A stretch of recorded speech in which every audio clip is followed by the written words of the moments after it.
साथियों, आज इस चुनाव के दौर में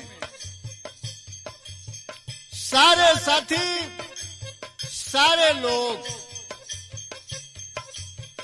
इस चुनाव में आए हैं, लेकिन एक ही प्रत्याशी, एक ही उम्मीदवार भीम राजभर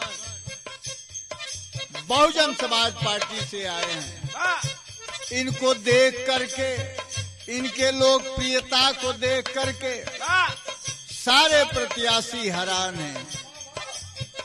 सारा जमाना भीम राजभर को हाथों हाथ उठा लिया है।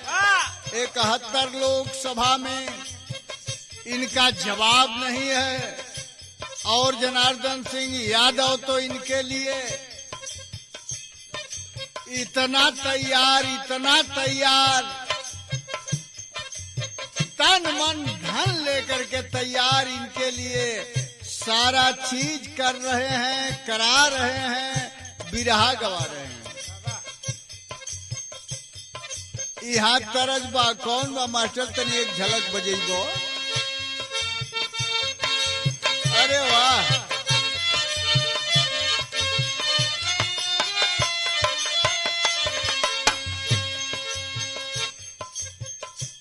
बहन माया को पीएम बनाना आज के परिवेश में एक ही रास्ता है। बहन माया को पीएम बनाना, भीम राजभर को विजयी बनाना।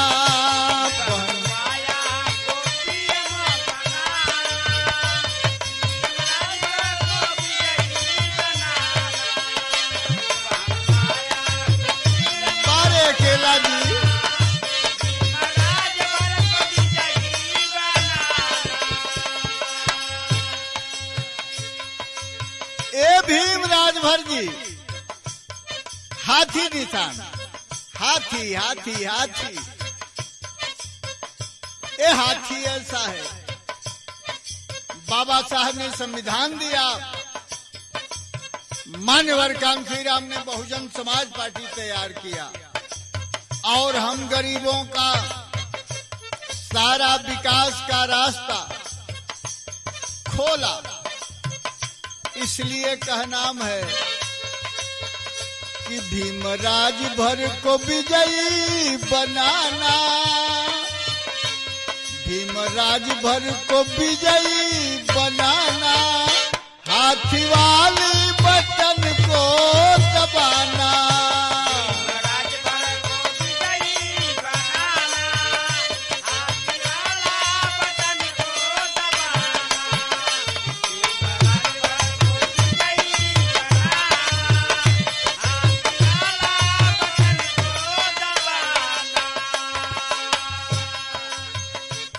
संविधान के साथ छेड़छाड़, गरीबों के हक को लूटना, ये वर्तमान की सरकार एक कर रही है। हमको कटोरा थमा दिया, 5 किलो राशन पर हमको भुलवा लिया। हम गरीब अपने हक की लड़ाई को समझ नहीं पाए, और हमको ये बर्बाद कर रहा है। इसलिए कहनाम है भीम राजभर जी लड़ते लड़ाई,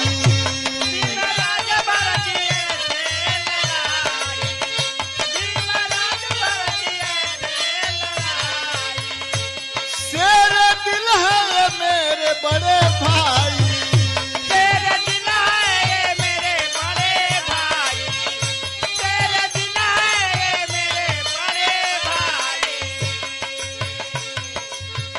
जनार्दन यादव का आएगा जमाना, भीम राजभर को विजयी बनाना।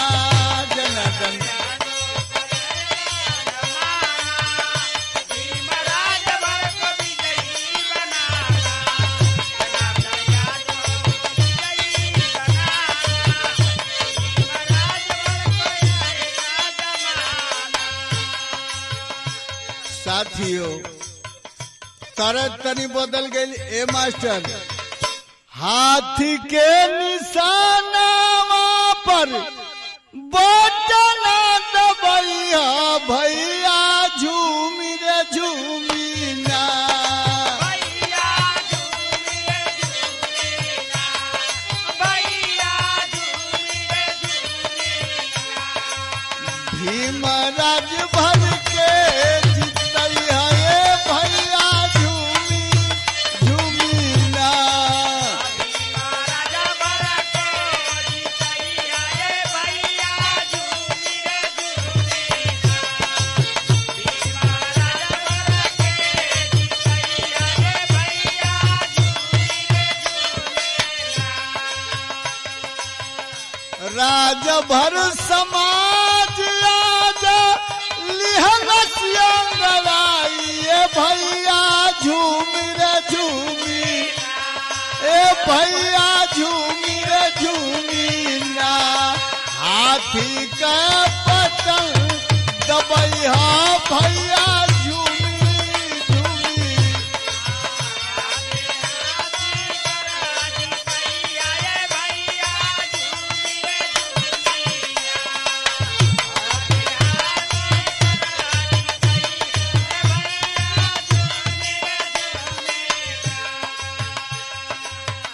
साथी भीमराज भर गरीबवन के साथी रे भैया झूमी रे झूमी, भैया झूमी रे झूमी। इनके दिल्ली पहुंचैया भैया झूमी रे झूमी।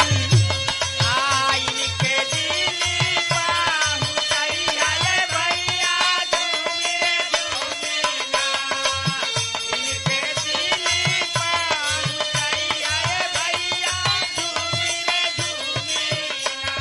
आखिर किसके लिए? सारे बहुजन समाज के लिए सारा अर्पण करके ये चल दिए हैं। इसलिए कहनाम है कि इस लोकतंत्र में भीम राजभर सलेमपुर 71 में इनसे बढ़िया प्रत्याशी कोई नहीं है। बहुत लोग कई बार मलाई चाट लिए, लेकिन उस शेरे दिल भीम राजभर, वो माफिया डांग से लड़ने वाले मऊ से विधायकी का टिकट लड़ करके हार गए, और हार गए तो वहां हार गए जहां अपना ही समाज था। तो लिखा गया कि अपनों ने हमको लूटा, गैरों में कहाँ दम था। मेरी किश्ती वहां डूबी जहां पानी बहुत कम था।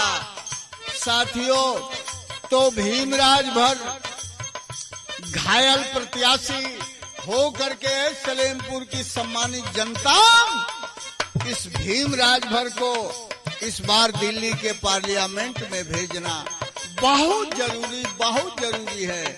इसलिए जनार्दन यादव जी ने भी ऐलान करके कह दिया कि आप बिरहा गाओ, और हम लेकर के भीम जी को चल रहे हैं, और किसी तूफान से टकराने की ताकत मेरे में है, और भीम भाई को हम जिता करके ही दम लेंगे। तो सारे चौहान समाज, राजभर समाज, लोहार कुहार समाज, चमार समाज, कुशवाहा समाज, इसलिए कि 10 साल कोई रहा, कोई 5 साल रहा, सारा ये लोग धन लूटे, सारा चीज लिए, कोई विकास का दरवाजा नहीं खुला हम लोगों के लिए। लेकिन भीमराज भार बाणन आशा का किरनिया ए भैया झूमी रे, भैया झूमी रे, दाब हाथी के बटनिया भैया झूमी रे, दाब हाथी के बटनिया ए भैया झूमी रे झूमी ना।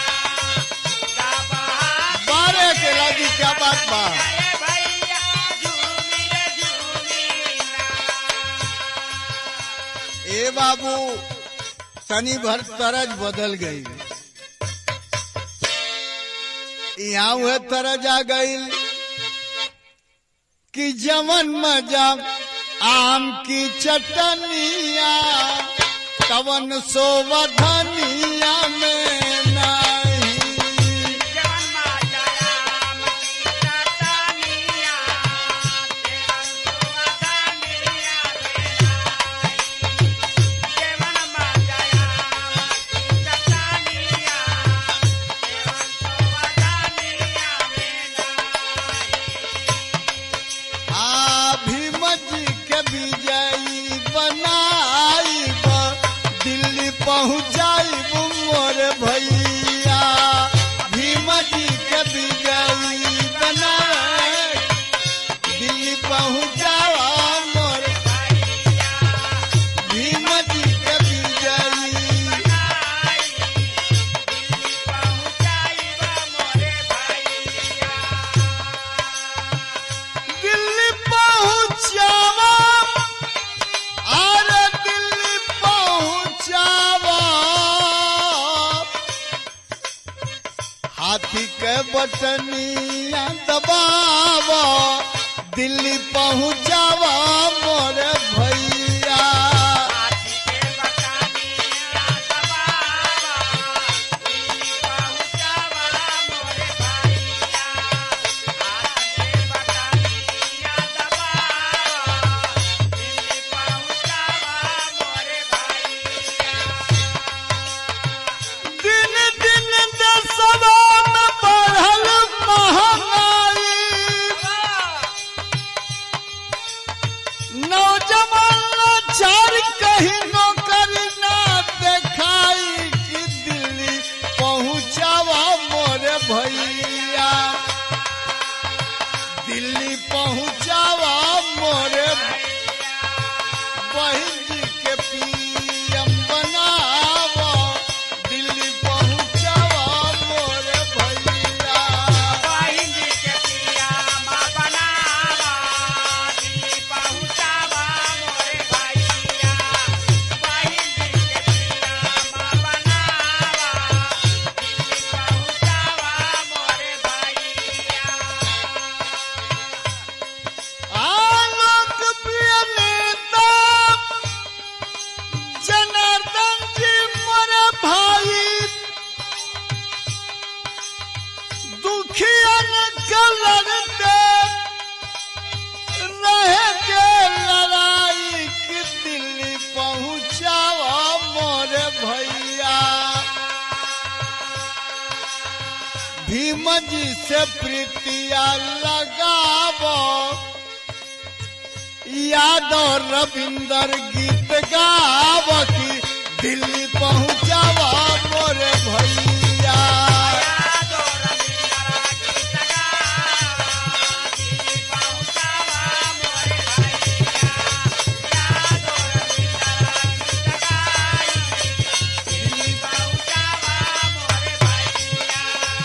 अरे पहुँचावा दिल्ली सदन में दिल्ली दिल्ली दिल्ली। अरे दिल्ली पहुँचावा मोर भैया। हाँ यादव रविंदर अकेला जी मेवा अर्जुन ई रविंदर ई सगरी लोग यादव रविंदर गीत गावो हो दिल्ली पहुँचावा मोर। यादो रविंदर गीत गावा दिल्ली पहुंचावा मोरे भैया। बहुत बढ़िया। गीत गावा दिल्ली पहुंचावा मोरे भैया। भीम जी के विजयी बनावो।